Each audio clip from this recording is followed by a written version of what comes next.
in some aspect of filmmaking. Wonderful. How many of you know what you want to specialize in? A couple people, very cool. How many are curious, you like a lot of different things? You like art, you like editing, you might want to be a writer, director, very cool. Nice. How many of you are wondering if you can make money doing those things? That's probably the biggest question on everyone's mind, right? How do I make the thing that I'm passionate about, my creative soul, how do I make that thing into a career?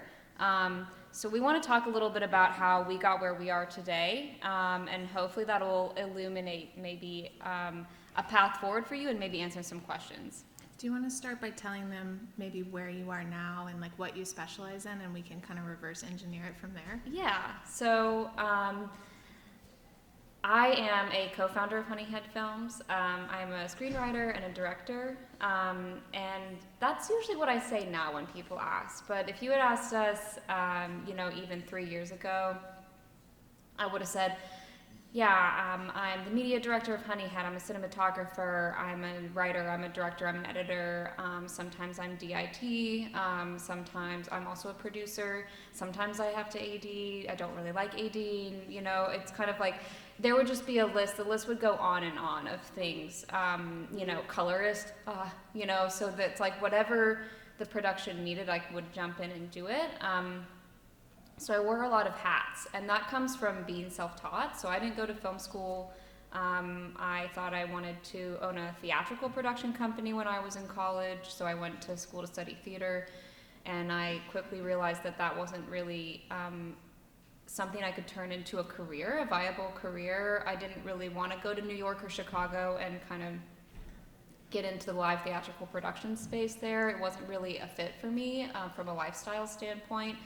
So I ended up in North Carolina working on sets. I was acting, I was standing in, I was PAing, just kind of trying to learn the ropes and get involved with and familiar with film production, and picked up a camera, decided that I wanted to start making my own films, and that's about the time that I met Kristi. A little about my backstory, maybe the time I met Erika. Was 2015, so we've been a company for about 7 years, going on 8 years now. And I am and was an award-winning actress. I'd been working since 2008 professionally in the film industry, so probably the year some of you were born, which is making me feel a little funny right now, but it's actually something that my career kicked off here in North Carolina. And when I was in high school, I had this dream. I just needed to be an actress, and I had to go to Hollywood. I had this thought that was the answer. The ends to the mean was moving across the country, and I did that. I did that at 17 after I graduated. I grew up in North Carolina. That just really wasn't for me. It's not that it's not for all of you. Maybe some of you really want that dream, and that's going to be, your path. But I like to think about film production as this tree, and we're all going to climb these different branches. So I ended up coming back to North Carolina and starting to work in independent film. A career as a young theater actress, share that with Erika. That was our background. We did community theater growing up, and there just wasn't a lot of film opportunity in the state to get started. And so when we met each other, we thought, how are we going to change that? How are we going to help North Carolina be a central hub for those stories that we want to tell authentically when we don't really know much beyond being actresses and creating short projects on our own? So by the time I met Erika, we started this company. I was wearing multiple hats too. I was the production designer, the wardrobe girl. I would, cater the meals and do craft services. I'd be the assistant director and producer, all while also acting in the film. And that's not really sustainable, right? So we're here to talk about how we took those hats off and we built a team and a company, and how we scaled throughout the years so that it's possible to be able to specialize in what you're really interested in. I feel like it's important to also touch for y'all on a little bit of how we got to where we are as a company. I feel like for those of you thinking, oh, you just decided you were gonna make movies and get paid to do it, and so you just did it. That's not really the path that we took. We produced short films while we still had other jobs, and that was the initial thing. We called ourselves serial short filmmakers. We just started making movies. We got people together, we learned by doing, we learned through our mistakes. And because we were wearing so many hats and teaching ourselves, we were able to sometimes do things with just the two of us. And which is kind of wild to think about now that we just wrapped a short film, like the day before yesterday, with how many crew were on that? 33 crew. So when we decided we wanted to take the leap and make producing video content or filmic content a job, we had to start doing music videos for our friends. We shot commercial videos, brand films is what we eventually started calling them. So we weren't always just producing narrative content, but we did produce short films, feature films, help others make their projects happen. That was part of the medley of what Honeyhead was back in the day. And through doing that, we were practicing, we were still honing our skills, and by the time we decided we wanted to make our own feature film, we had the skill set and we had the community base and the crew base and the support to be able to do a really low budget, like first time feature film that we shot last summer that is going to have its North Carolina premiere at Cucaloris November 15th. So yeah, thanks y'all. That film is, you just saw it popped away just now, called A Song for Imogene. I'm the writer-director. Kristi Ray is the lead actress and a producer on the project. So, and Imogene was kind of the catalyst that put us on the map as a feature-length narrative film production company, and now we have clients that come to us, people that want to produce content specifically in North Carolina for the most part. Executive producers, writer-directors who have fully financed projects come to us and they want to use us as a production company and work with us to produce their film. So we're talking sub-5 projects. That means sub-$5 million budgets. That's when we say that in the industry is sub-5. That means it's lower than $5 million, which is like an indie budget in film. It seems like a lot, but that's like a low budget indie film. So those are the types of people we usually work with now to produce projects. And something that we want to touch on today is the difference between the studio model, which is definitely not sub 5 million, that's more like plus 50, 100 million, versus the independent model. And so as creative entrepreneurs, we took this path of the tree. We climbed this branch over here instead of this one. We didn't climb the PA ladder and learn through, working up the studio model. We built it ourselves, and that is a path for some of you. It's possible, and we want to make that feel accessible. That's part of the mission of our company, is to make cinema more accessible. We started a workforce development program that helped in that model, where we bring on crew members who maybe haven't had the chance to lead a department yet, but they're totally ready to take that leap. There's just like a hierarchy in the studio model where it's really hard to break in. There's a lot of gatekeeping in the film industry, and so we take a chance on people, on their their potential over the proof. Maybe their resume isn't a mile long, but we can see something in them, and we want to help foster and grow that talent. So throughout our productions, we always employ not just greener industry members, but a ton of internships. So we've had over 35 collegiate interns throughout the 7 years of being Honeyhead, and I think yesterday we maybe had 12 of them on set with us. Mm-hmm. Erika's also a professor at UNCW and teaches intermediate film production, so all of her students get to come on set and get these great experiences with professional filmmakers, where it's not a toxic environment and it's not scary. It's more accessible and approachable. Mm-hmm.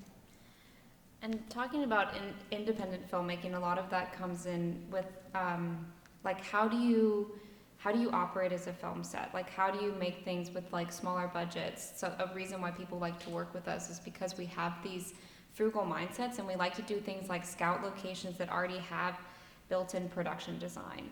When I say production design, I'm talking about, that's a whole department, the art department. For all of my visual artist folks, that's a whole thing. Is you get to look, it's a job. You get to look at a frame that a cinematographer has set up, and you get to go say where everything goes. where does this plant go? How does the couch look? What fabric is on the couch? You know, what do the drapes look like? What paint is on the walls or wallpaper? That's a whole job that if you were building a set with a big budget on an empty soundstage would take a lot of resources.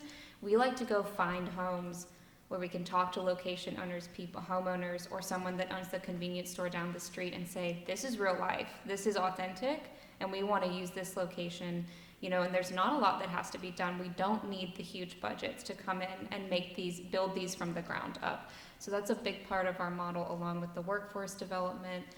We like to source secondhand wardrobe, things like that, so that we're not feeding back into the fast fashion industry and things like that. So those are just some ways that we like to be able to utilize budgets and not be so wasteful. The film industry is actually really wasteful, so kind of like a lot of these green initiatives and ways of giving back to the community are also a big part of the mission at Honeyhead, and also what makes us a sustainable independent film company.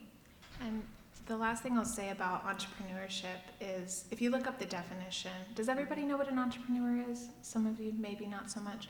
It's really someone who starts a business that has a higher than normal risk associated with it, right? So you don't have that security net.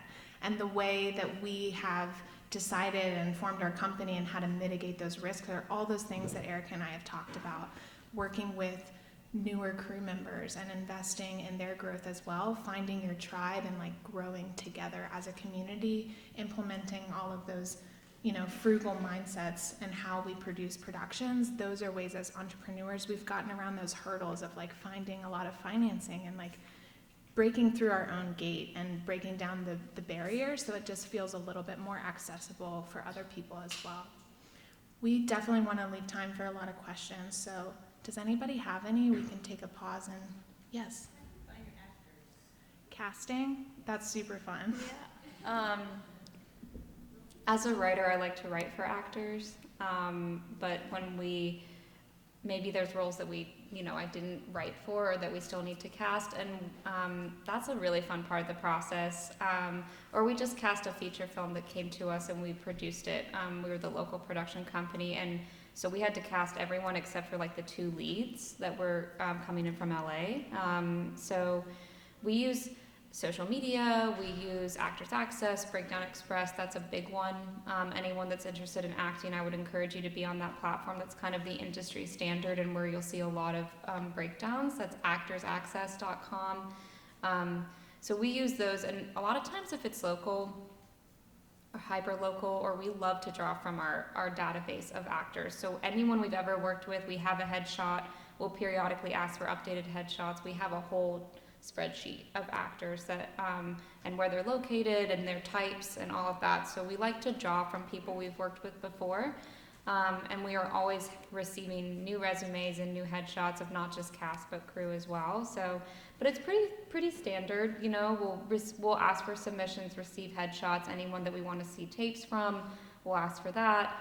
If we're casting for another director, then, Kristi or I might act as the casting director, and we'll kind of shuffle through the first round of tapes and then send anyone we think is going to be a good fit onto the director. So it's pretty traditional, I would say, as far as how we find cast and talent. If any actors in the room are interested in joining our database, you can go to this website. It's honeyheadfilms.com. Scroll all the way to the bottom. There's a little contact button. Just send us your resume. We'd love to have you in. Let us know how tall you are. That's important. And where you live. That's really all we need to know in a picture, and we'll reach out to you when you're right for something.